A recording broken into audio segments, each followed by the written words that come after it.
Assalamualaikum warahmatullahi wabarakatuh. Sahabat cerdas, berjumpa kembali di channel kami. Kali ini kita akan membahas soal UM/UGM tahun 2015.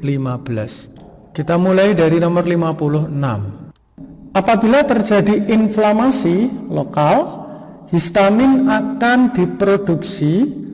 Sel penghasil histamin utama dalam kasus ini adalah, jadi inflamasi ini adalah proses peradangan pada sistem imun. Nah, siapa yang menghasilkan histamin? Histamin itu dihasilkan oleh dua sel. Yang pertama adalah basofil, yang kedua adalah sel emas. Nah, tetapi di sini kasusnya adalah inflamasi lokal. Maka untuk peradangan lokal itu dimediasi oleh sel emas. Ini bekerja di jaringan ikat daerah sekitar luka. Nah, ini ya, jadi jawabannya adalah sel emas. Bagaimana cara kerjanya?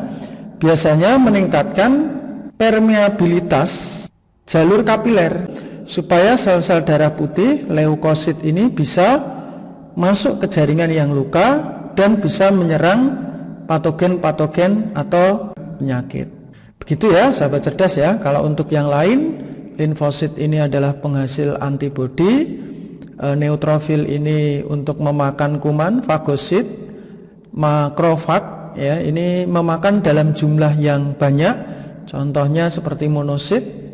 Basofil selain menghasilkan histamin juga dia bisa melakukan fagosit seperti sel-sel darah putih yang lain. Begitu, kita lanjutkan nomor 57. Peningkatan enzim katalase menunjukkan terjadinya perubahan apa?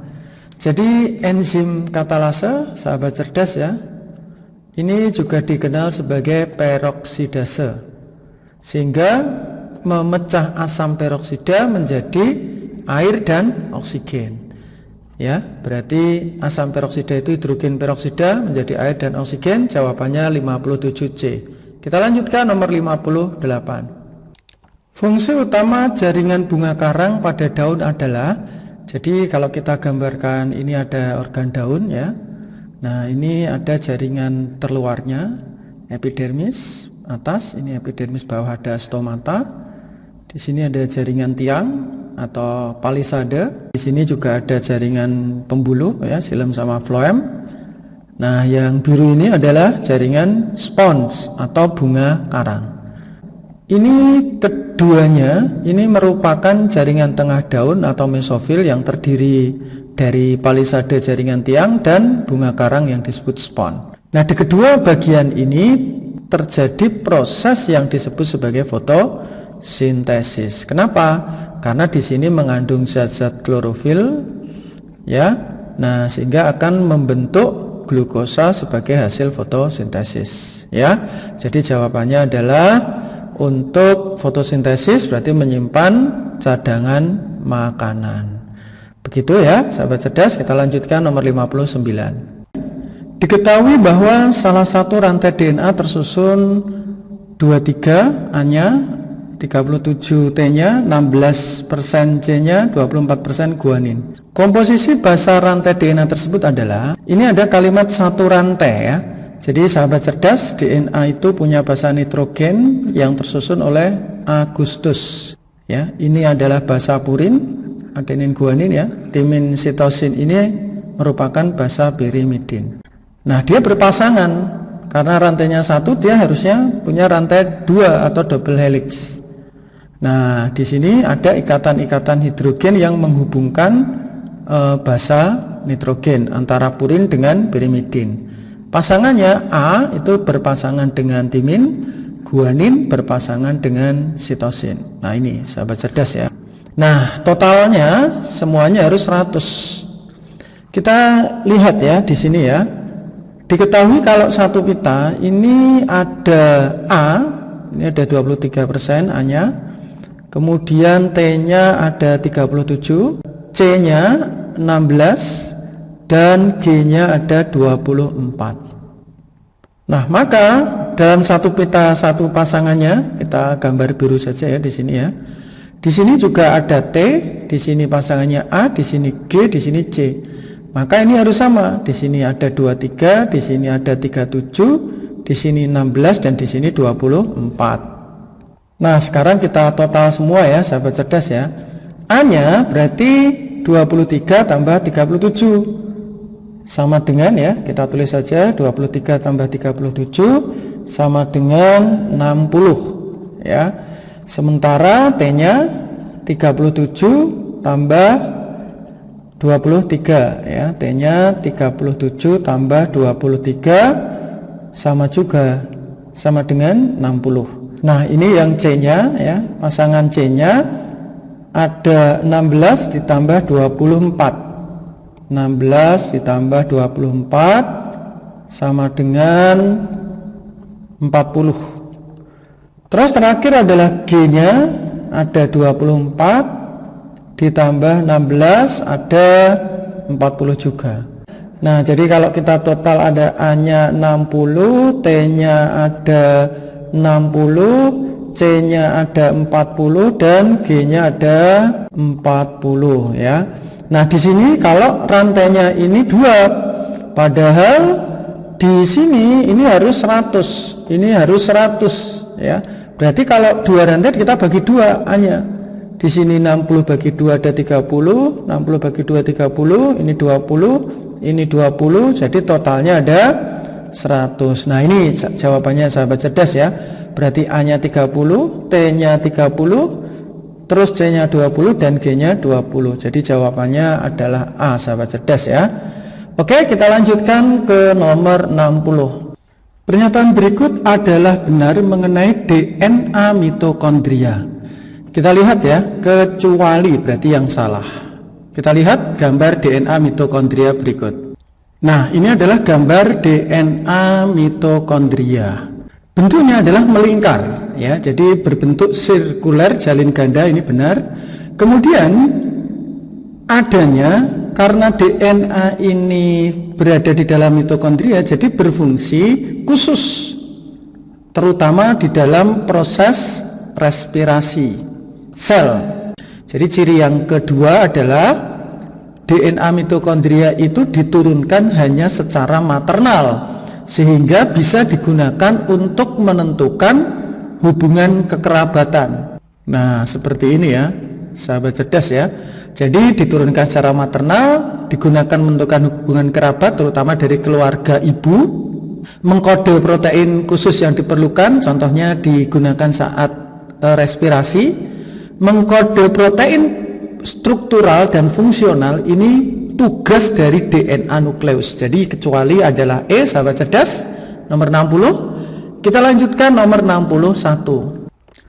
Urutan basa nitrogen mRNA sebagai hasil transkripsi dari kode genetik ini. Jadi ini adalah kode genetik untuk melakukan transkripsi. Jadi DNA itu mencetak RNA duta atau messenger RNA, disebut sebagai transkripsi, sahabat cerdas ya. Nah, di sini kode dari DNA itu ada 2. Yang pertama adalah sense, yang kedua adalah antisen. Nah, antisen inilah yang melakukan proses pencetakan transkripsi untuk mencetak mRNA. Nah, kita tulis di sini ya, kodenya di sini ada 5 dan di sini 3. Kita tulis ya, CCT, TAT, GCC, GTT, AA, GC. Nah, ini ya, sahabat cerdas ya. Nah, padahal DNA itu rantainya, ujungnya itu dimulai dari 3 kemudian ke 5. Maka harus kita balik terlebih dahulu, sahabat cerdas ini. Jadi ini kita tulis CGA, ATT, TGC, CGT, AT, TCC. Nah, inilah yang akan mencetak RNA duta atau mRNA. Maka kita langsung pasangkan ya, sahabat cerdas ya. Pasangannya bagaimana? Kalau RNA itu berbeda dengan DNA. Jadi pasangannya, sahabat cerdas ya, kita lihat ya. Kalau DNA itu pasangannya A dengan T, kalau G dengan C. Sementara kalau RNA itu pasangannya A dengan U, G dengan C. Maka di sini karena mRNA, C itu jadi G, G jadi C, A jadi U. A jadi U, lah T ini kembali ya, berarti menjadi A, terus kemudian A, C, nah ini pasangannya ya. Ini kemudian G, ini kita pasangkan G, C, A.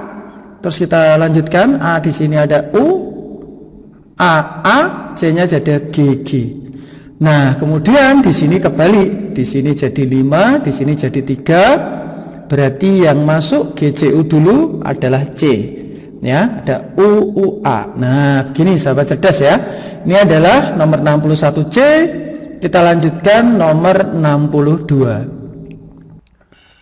Fagositosis merupakan salah satu mekanisme endositosis, sebab endositosis adalah proses memasukkan makromolekul ke dalam sel. Jadi transport aktif di dalam membran sel yang membutuhkan energi itu ada 4 sahabat cerdas. Yang pertama ada pompa ion, kemudian yang kedua ada memasukkan makanan, namanya endositosis, atau boleh dikenal sebagai fagositosis. Kalau mengeluarkan eksositosis, kalau memasukkan cairan namanya pinositosis. Nah, contohnya kita ambil ya, sel darah putih mau memakan bakteri di sini. Maka sel darah putih ini bisa melakukan pelekukan membran dengan menelan bakteri tadi, kemudian dihancurkan di dalam sel leukosit menggunakan lisosom. Lah, kemampuan memakan makromolekul ini disebut fagositosis. Jadi memasukkan zat makromolekul. Nah, ini berarti benar. Endo itu memasukkan, kalau mengeluarkan adalah ekso. Endositosis adalah masuknya molekul ke dalam sel, benar. Jadi jawabannya adalah A, nomor 62. Kita lanjutkan nomor 63. Mikrotubulus merupakan salah satu sitoskeleton pada sel eukariotik. Jadi sahabat cerdas ya, di dalam sel eukariotik, contohnya di sini kita ambil sel hewan, di dalamnya ini ada benang-benang kecil ya, yang dikenal mikrotubulus. Nah, mikrotubulus ini merupakan kerangka daripada sel, fungsinya ya, dikenal juga namanya sitoskeleton. Oke, berarti pernyataan pertama ini benar. Mikrotubulus berfungsi untuk kontraksi otot dan pengaliran sitoplasma. Jadi untuk kontraksi otot itu menggunakan mikrofilamen. Nah, mikrofilamen kalau di otot itu ada aktin dan miosin yang berguna untuk proses kontraksi dan relaksasi di dalam otot. Jadi pernyataan kedua salah, benar salah, jawabannya C. Kita lanjutkan nomor 64. Dalam proses osmoregulasi, ikan air tawar secara aktif mengeluarkan garam dari tubuhnya, sebab osmoregulator pada ikan merupakan proses vital yang dikontrol oleh hormon di kelenjar pineal. Jadi kita lihat ya bagaimana adaptasi ikan air tawar ya. Nah, ikan air tawar itu ya, karena hidup di dalam air tawar, maka dia tidak minum atau sedikit minum, kemudian urinnya ini banyak. Nah, di insang dia mengabsorpsi atau menyerap air sekaligus menyerap garam. Nah, inilah cara mengatur cairan tubuh, dikenal osmoregulasi. Jadi kalau secara aktif mengeluarkan garam dari dalam tubuhnya, ini adalah salah. Kenapa? Karena dia justru menyerap garam. Biasanya akan mengeluarkan urin, ini mengandung garam juga ada ya, urinnya ini banyak, biasanya urinnya encer atau hipotonik. Jadi kalau ikan air tawar aktif mengeluarkan garam ini kurang tepat. Oke ya, kita lanjutkan. Osmoregulasi pada ikan merupakan proses vital yang dikontrol hormon kelenjar pineal. Jadi kurang tepat ya. Jadi yang mengatur proses osmoregulator itu adalah kelenjar pituitari. Nah, jadi ini bukan kelenjar pineal, sahabat cerdas. Jadi pernyataan kedua salah, pernyataan pertama juga salah ya. Jadi jawabannya adalah E. Kita lanjutkan nomor 65. Hemosianin adalah pigmen respirasi yang berwarna biru pucat. Nah, ini adalah pigmen warna biru. Biasanya pigmen ini dimiliki oleh darah pada serangga seperti belalang begitu. Nah, biasanya fungsinya hemosianin ini adalah mengangkut sari-sari makanan, bukan mengangkut pernafasan.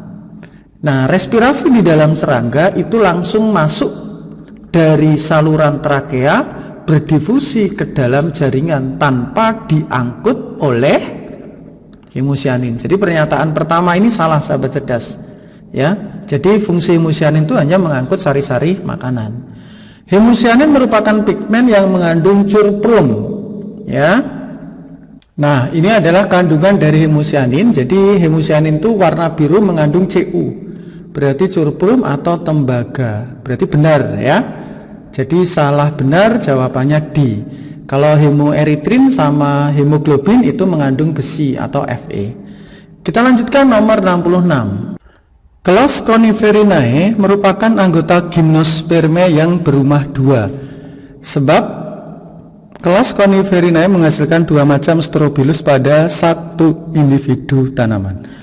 Jadi sahabat cerdas ya, gimnos atau berbiji terbuka itu ada Pak Haji Margijonus ya, Pakis Haji, Damar, Ginkgo, Melinjo, dan Pinus.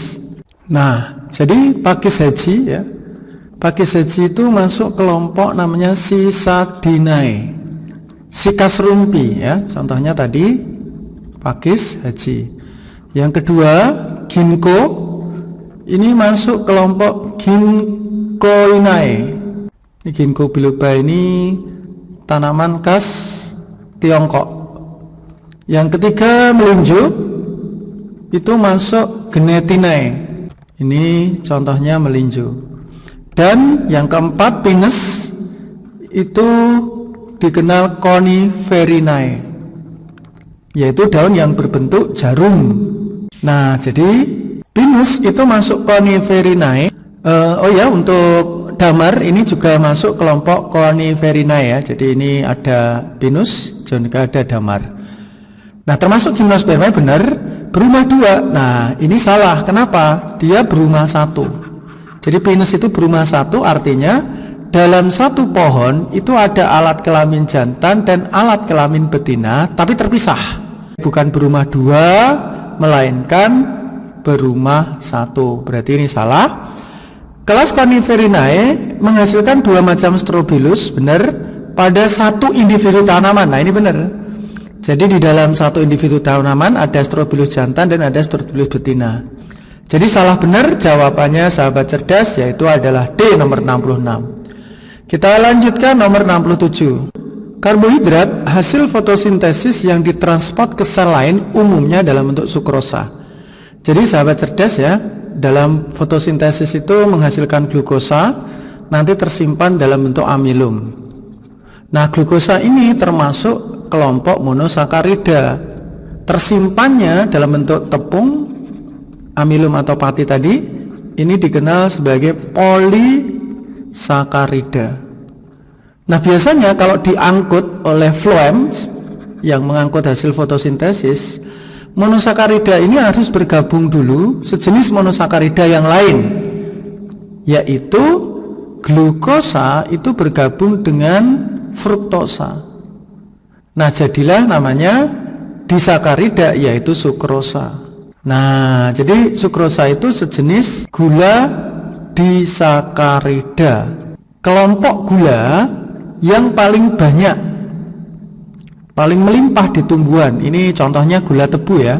Nah, yang ditransport paling banyak juga dalam bentuk sukrosa. Jadi benar ini pernyataan pertama. Kita lanjutkan pernyataan kedua. Sukrosa merupakan gula non-reduksi yang mudah larut dan kurang reaktif dibanding dengan glukosa. Nah, jadi karbohidrat itu kan ada 3 kelompok ya sahabat cerdas ya. Polisakarida, ada disakarida, sama monosakarida. Polisakarida contohnya ada glikogen, ini gula yang ada di dalam hewan. Amilum itu yang ada di dalam tumbuhan. Disakarida contohnya malas, maltosa, laktosa, sukrosa.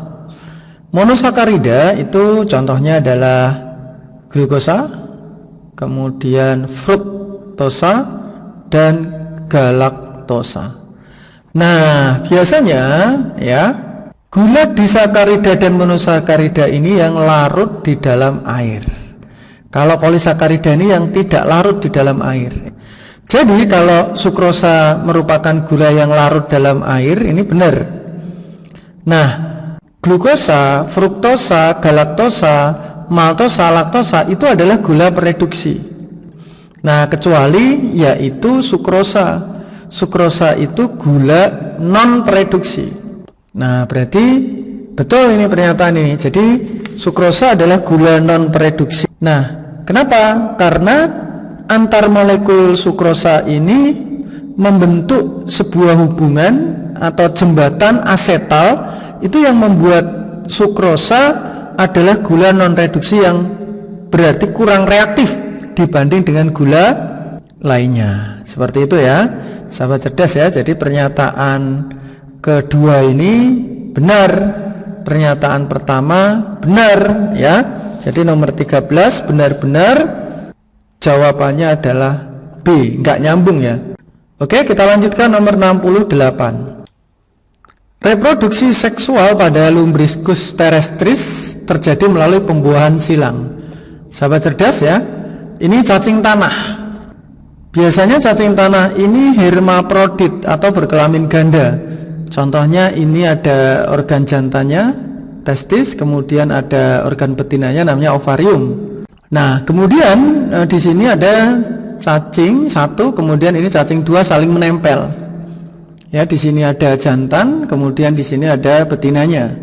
Nah, pada saat dia terjadi reproduksi seksual, saling lengket, itu akan saling menyumbangkan sperma. Lah, sperma yang sini memberikan ke sini, sperma ini memberikan sini. Makanya disebut perkawinan silang. Jadi saling memberikan sperma. Kenapa? Karena di sini tidak punya saluran. Ovarium sama testisnya itu nggak punya saluran untuk terjadi pembuahan. Nah, begitu ya. Jadi ini pernyataan pertama benar, membutuhkan individu lain walaupun hermaprodit. Betul. Nah, ini menjawab ya. Jadi 68 jawabannya adalah A. Kita lanjutkan nomor 69. Rasa dan aroma yang berbeda-beda pada buah mangga menunjukkan keanekaragaman spesies. Jadi sahabat cerdas ya, keanekaragaman makhluk hidup itu ada 3. Yang pertama gen, yang kedua spesies, yang ketiga ekosistem. Kalau keanekaragaman gen itu harus satu spesies yang sama, hanya berbeda varietasnya saja. Nah, kalau keanekaragaman spesies biasanya beda spesies dalam satu famili, umumnya satu keluarga. Nah, kalau mangga itu jenisnya Mangifera indica, dia spesiesnya sama. Kalau hanya berbeda rasa dan aroma, itu hanya perbedaan pada jenis varietasnya. Sehingga keanekaragaman jenis mangga seperti mangga koeni, ada mangga golek, arum manis, ini bukan keanekaragaman spesies, melainkan keanekaragaman gen. Nah, ini salah ya, harusnya keanekaragaman gen karena dia spesiesnya sama. Keanekaragaman pada tingkat spesies dapat diamati dari fenotip hasil ekspresi gen. Jadi kalau keanekaragaman spesies ini muncul karena G plus L sama dengan F.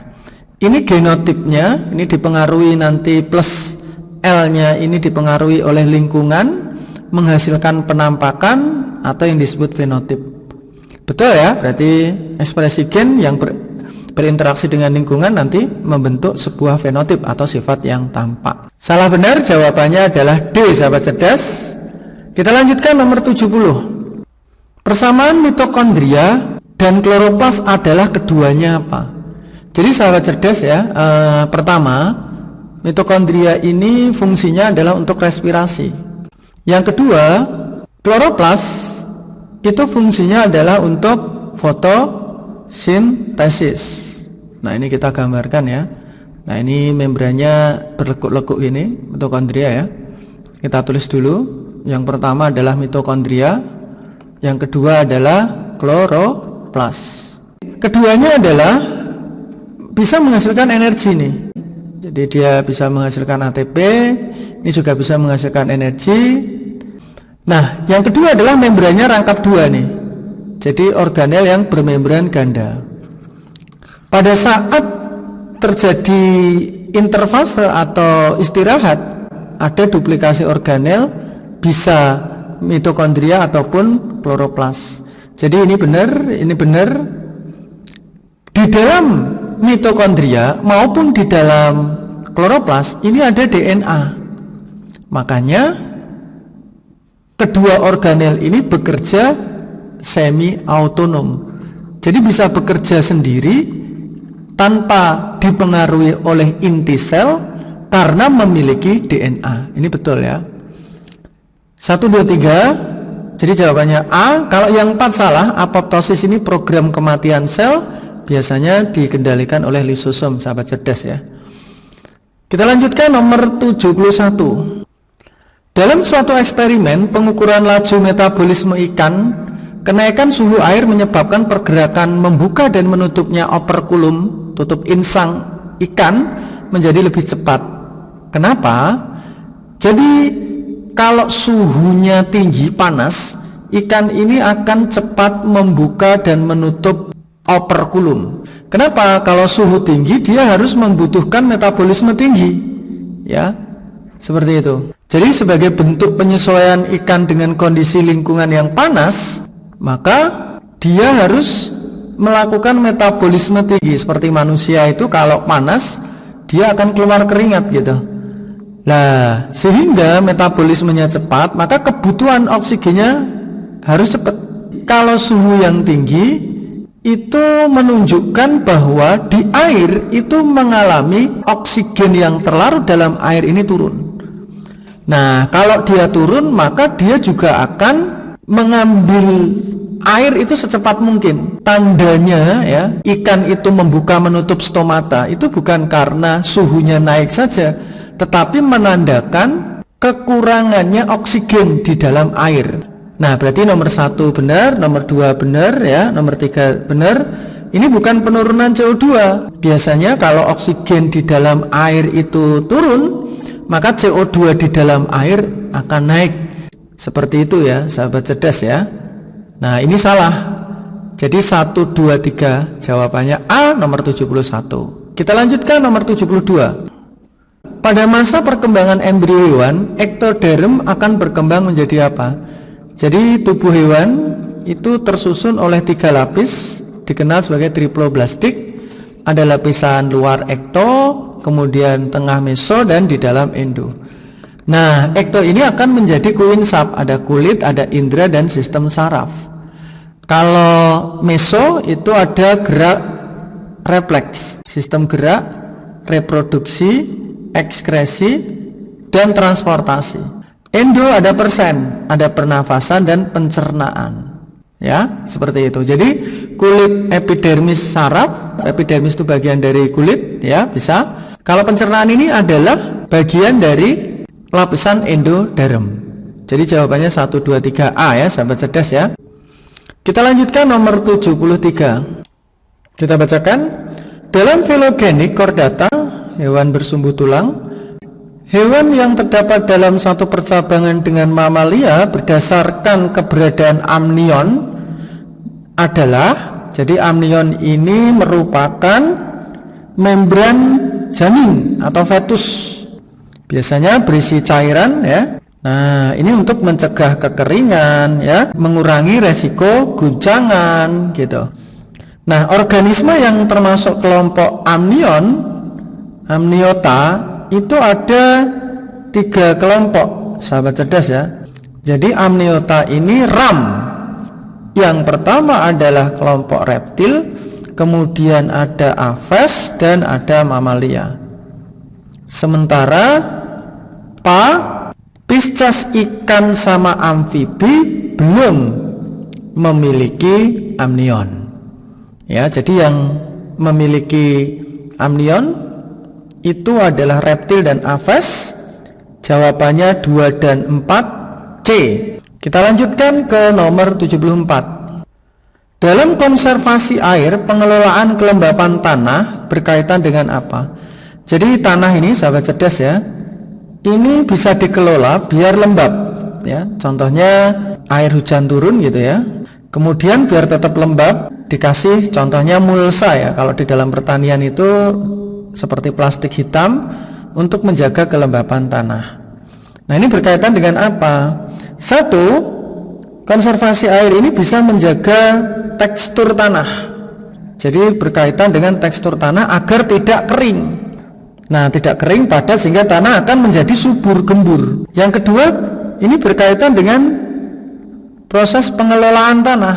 Nah, bagaimana pengelolaan tanah ini biar tidak terjadi proses evaporasi atau penguapan air tanah? Ya, itu salah satunya dengan memberikan mulsa tadi atau penutup tanah. Yang ketiga, bisa berkaitan dengan penggunaan bahan-bahan organik ya. Jadi bahan-bahan organik seperti pupuk kompos ya, pupuk kandang itu menjaga kesuburan tanah sehingga aktivitas mikroorganisme itu akan bisa berlangsung dengan baik. Nah, seperti itu ya. Dan yang terakhir, yang keempat, bisa berhubungan dengan aliran permukaan air yang disebut sebagai run off. Contohnya kalau kena hujan, biar air itu tidak mengalir di atas ya. Kalau nggak ada tanaman penutup tanah ya, itu kan terjadi run off atau alirannya mengalir di atas tanah, akhirnya terjadi erosi gitu. Maka harus ada tanaman-tanaman yang bisa membantu mempermudah menyerap air ini masuk ke dalam tanah sehingga mencegah aliran tanah dan air itu masuk ke dalam tanah. Berarti ini semuanya berhubungan ya. Jawabannya E. Terakhir nomor 75. Plasmid sering dipakai sebagai vektor cloning atau rekayasa ya. Jadi plasmid ini didapat dari bakteri ya, sahabat cerdas ya. Plasmid ini adalah DNA tapi di luar materi genetik nukleoid ya, yang disebut sebagai DNA ekstra kromosomal. Nah, kemudian kenapa dia sering dipakai? Ya, 1, karena berukuran kecil. Nah, dia lebih kecil daripada pori-pori dinding sel inangnya. Yang kedua, dia mudah dipotong menggunakan enzim restriksi. Nah, dia juga mudah disisipi oleh gen-gen lain setelah dipotong gitu ya. Ini disisipi gen lain itu mudah, makanya digunakan sebagai vektor. Mudah dimanipulasi. Nah, mudah dimanipulasi. Setelah dipotong, dilem, disambung dengan DNA lain. Dan yang kelima, dia memiliki penanda. Nah, jadi sekurang-kurangnya ada 2 gen marker, 2 gen penanda yang menandai nanti plasmid itu bisa masuk ke sel inangnya yang akan kita tuju. Jadi kenapa plasmid sering digunakan sebagai vektor, alat angkut di dalam rekayasa genetika? Berukuran kecil, mudah dipotong, memiliki penanda selektif, sekurang-kurangnya 2 gen marker, dan mudah dimanipulasi. Jawabannya E. Demikian sahabat cerdas pembahasan UGM tahun 2015. Tetap semangat. Wassalamualaikum warahmatullahi wabarakatuh.